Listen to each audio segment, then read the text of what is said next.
Hello guys, magandang araw po ulit sa atin lahat. And it's me, Mykmoto vlog again. So for today's video, gagawa ulit tayo ng do-it-yourself video kung saan maglilinis tayo ng ating motorsiklo. Kasi guys, napalaban ulit tayo sa road tripping na nakaraan sa Mayatimuanan, Quezon. At anong nangyari, nabutan kami na ulan doon. Ayun, anong nangyari, basa kami. At also, nadumihan at naputikan yung ating motorsiklo. So kailangan natin linisin ng ating motorsiklo para maminta na natin at matingnan kung may mga unnecessary things na dito sa ating motorsiklo na nung tayo bumiyahe doon sa lugar na yon. So guys, samahan nyo ulit akong mag vlog or gumawa ng video ito.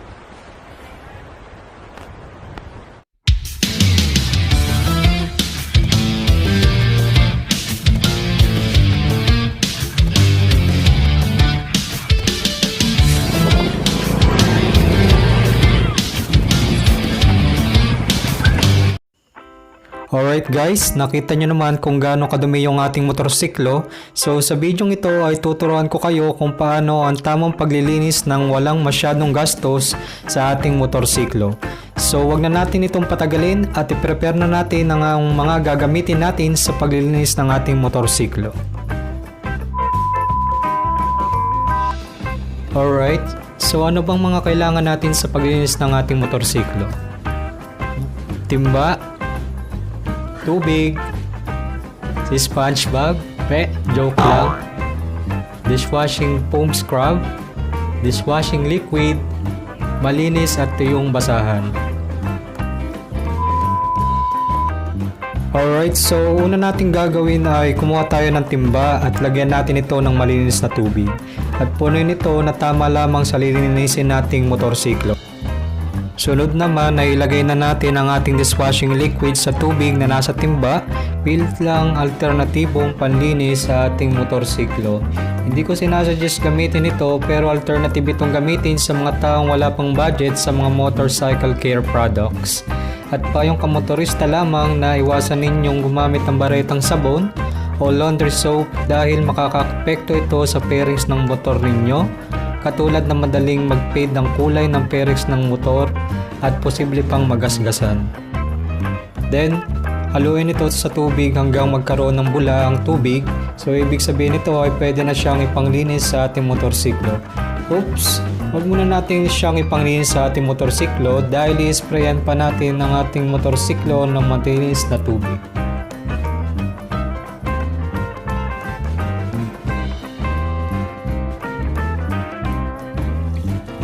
So next step ay spray na natin ng malinis na tubig ang ating motorsiklo. So sinasuggest ko na buhusan ng ating motorsiklo ng malinis na tubig magmula sa fairings ng motorsiklo pababa hanggang sa gulong ng motorsiklo para hindi bumalik ang mga dumi sa ating motorsiklo.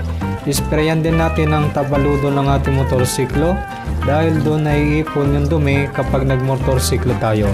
Isama na rin dyan ang sprayan natin ng tubig ang makina ng ating motorsiklo. Oops, bago nyo spray ng makina, huwag nyo tatamaan ng tubig ang pinaka-starter ng ating motorsiklo dahil baka hindi na mag-start yung ating motorsiklo.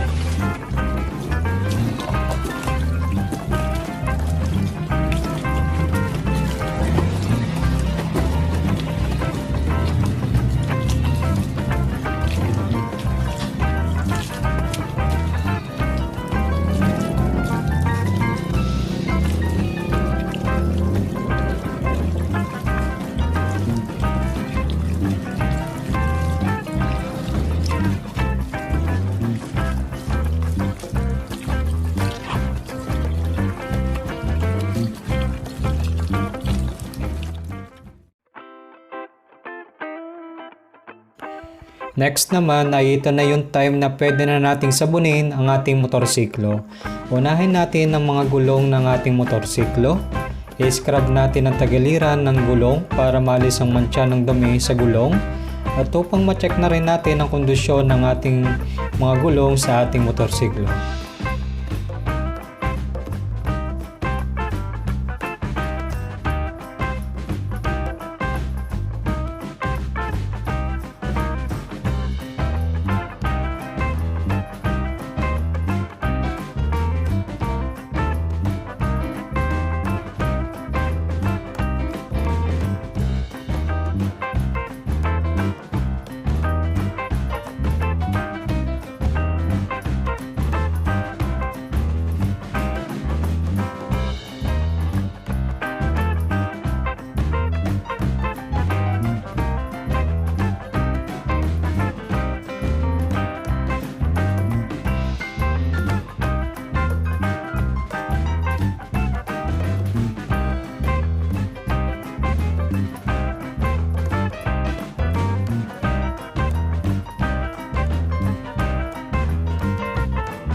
Alright, sunod naman nating linisin or scrub ang ating tambucho ng ating motorsiklo. Pati na rin yung ilalim ng ating motorsiklo.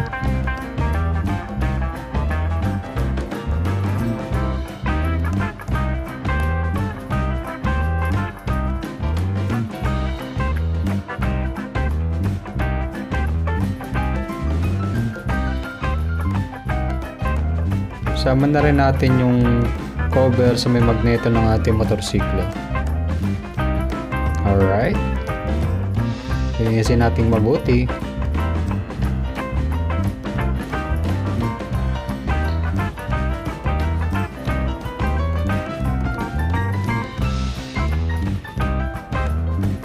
Sunod naman nating linisin or scrub ang ating fairings ng ating motor, which is yung fairing sa unahan, mga headlight, signal light sa unahan ng ating motorsiklo. Also, linisin na rin natin yung tapaludo sa unahan ng ating motorsiklo. Alright, scrub natin mabuti para malinis yung dumi sa ating motorsiklo.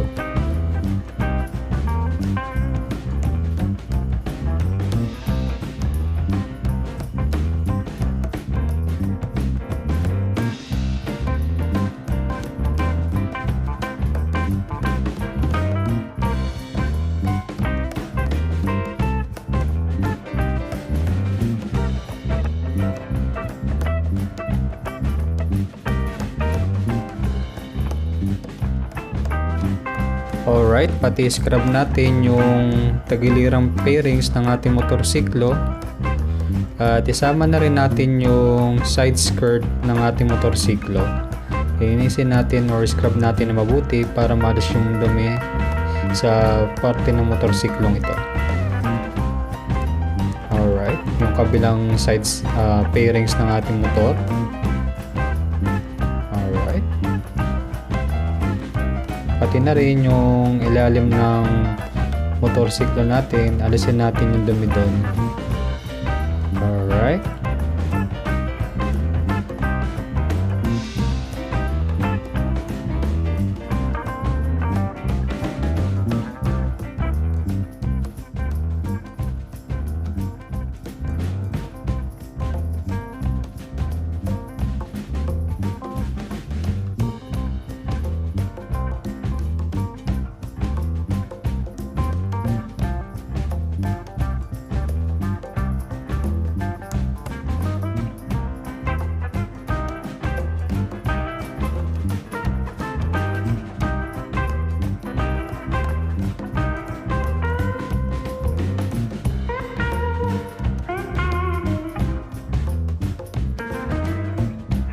Sunod naman yung mga side mirror ng ating motor.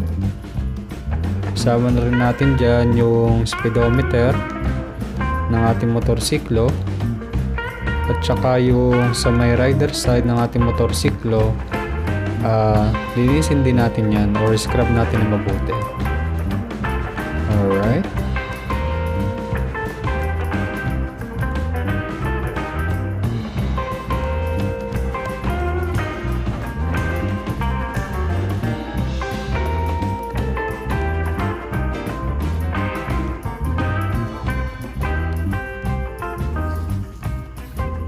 Sama rin natin yung footrest ng sa ating motorsiklo. Linisin din natin na mabuti.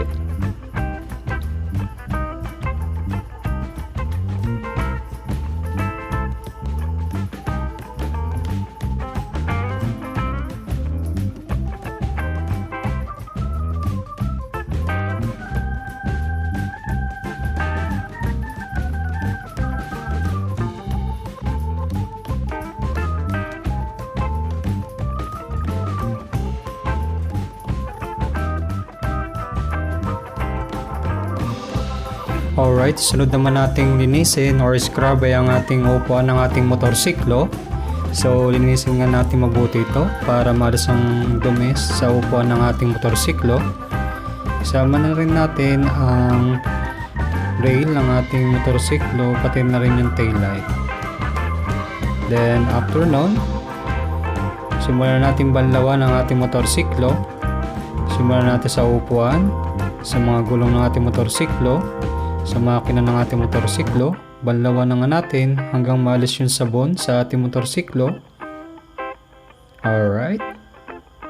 Ingatan lang natin tamaan yung starter ng ating motorsiklo para hindi magkaroon ng problema pag napa-start natin yung motorsiklo. Pero pwede naman nating i-kicker yung motorsiklo natin kapag ayaw maidaan sa starter or electric start ng ating motorsiklo. Then banlawan natin ng pairings ng ating motorsiklo, mga headlight, side mirror, tapalo dun sa unahan ng ating motor, sa ilalim ng unahan ng ating motor. Alright.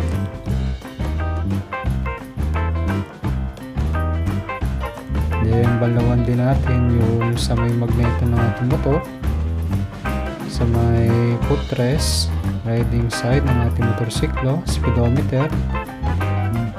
Banlawan din natin mabuti hanggang maalis ang sabon sa ating motorsiklo. Alright. Nagmumukha na siya malinis.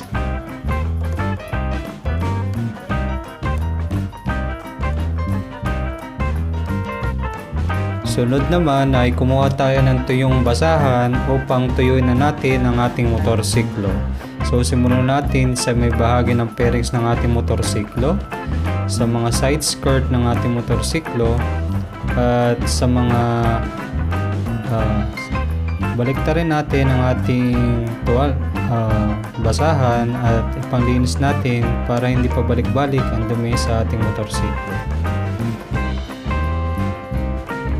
Tuyuin din maigi ang riding side ng ating motorsiklo.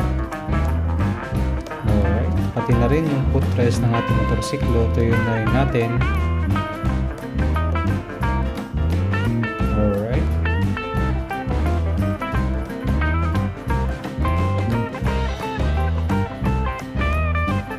Pati na rin yung body ng ating motorsiklo, tuyuin din natin ng maigi.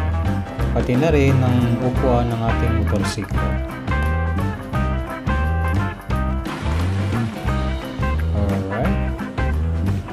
At ito na nga, natapos na ang paglinis ng ating motorsiklo. Nagmukhang looking good ang ating motorsiklo at hindi na siya madumi, hindi katulad kanina, nanggigilat ata sa putik at dumi ang ating motorsiklo.